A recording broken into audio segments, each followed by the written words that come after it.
Баршаңызға қайырлы күн, құрметті көрермендер, каналыма қош келдіңіздер. Бүгін тауықтың төс етінен жасалынатын, оңай және тез дайындалатын және ақуызға өте бай, керемет, дәмді болып шығатын фрикаделька жасап көрсетемін. Құрамында бұл жерде менде 300 грамм тауық еті және орташа 2 пияз, дәміне қарай қара бұрыш және тұз. Тауықтың етін блендерде немесе үгіткіште майдалап фаршқа айналдырып алуымыз қажет. Бірден пиязды қосып өткізу қажет. Сонда фарш өте сулы, әдемі, дәмді болып шығады.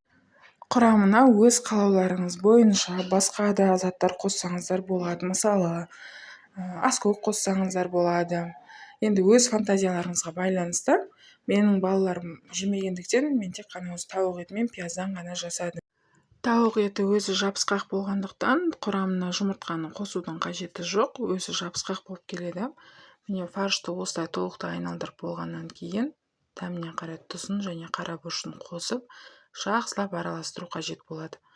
Араластырып болғаннан кейін фаршты бір-екі рет ұрғылау қажет болады. Сонда фарш одан сайын жабысқақ болып әдемі беркелкі массаға айналады.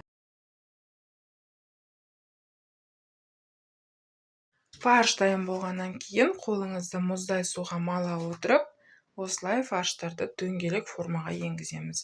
Мен ірілеу етіп жасадым, өзіңізге ыңғайлы етіп.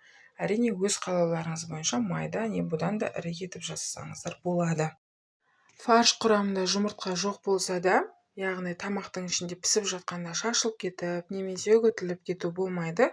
Қалай форма беріп дөңгелектеп салсаңыз, тура солай пісіп шығады.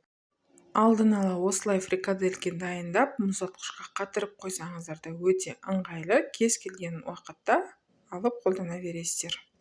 Бұл фрикаделькелердің сіздің және балаларыңыздың сүйікті тағамына айналары сөзсіз, себебі өте дәмді және сочный болып шығады.